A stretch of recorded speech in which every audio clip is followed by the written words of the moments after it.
story, y'all. After columnists read Biden to filth for bringing soldiers home from Afghanistan, the Pentagon clarified that America will be texting nonstop apology drone strikes on the Uber ride home. Attack planes aboard aircraft carriers and long-range bombers flying from land bases along the Persian Gulf, Indian Ocean, and even in the United States could strike insurgent fighters spotted by armed surveillance drones. Slay! I, for one, am so excited to see those drone spiral homecomings in 2041. I hope the dog doesn't look too joyful, or the drone might mistake it for an Afghan wedding. Okay, go off, King. Now, Congressman, won't Americans be safer now that our troops are coming home and the Afghans are wondering which cloud might strafe their house? Look, the American people have war fatigue. When we first went into Afghanistan, I was 12 years old. We've been in Afghanistan for 20 years. And the president has sent a powerful message that the era of endless wars is over.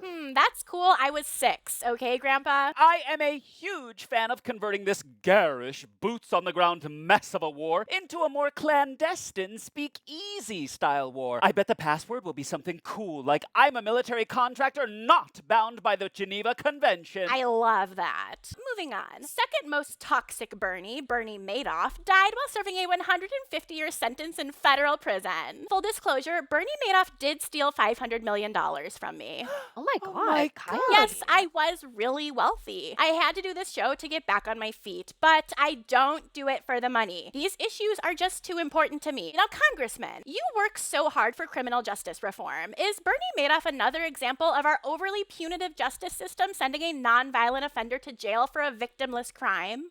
There is overcriminalization in the American system, but Bernie Madoff is not one of them.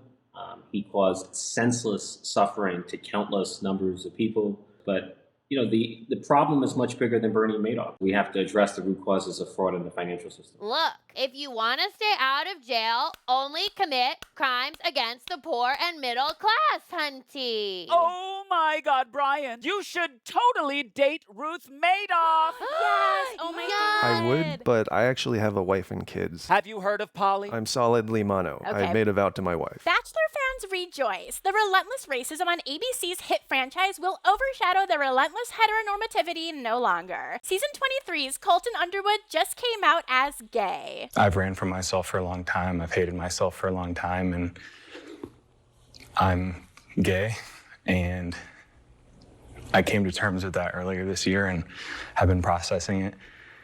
And the next step in all of this was sort of letting people know.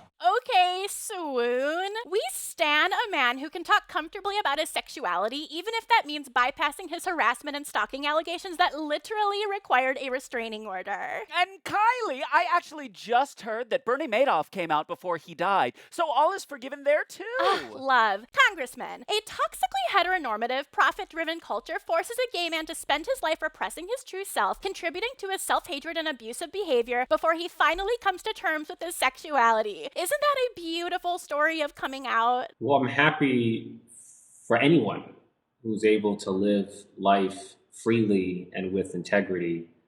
The closet is overrated. The closet is a relic of the past. It's so 20th century.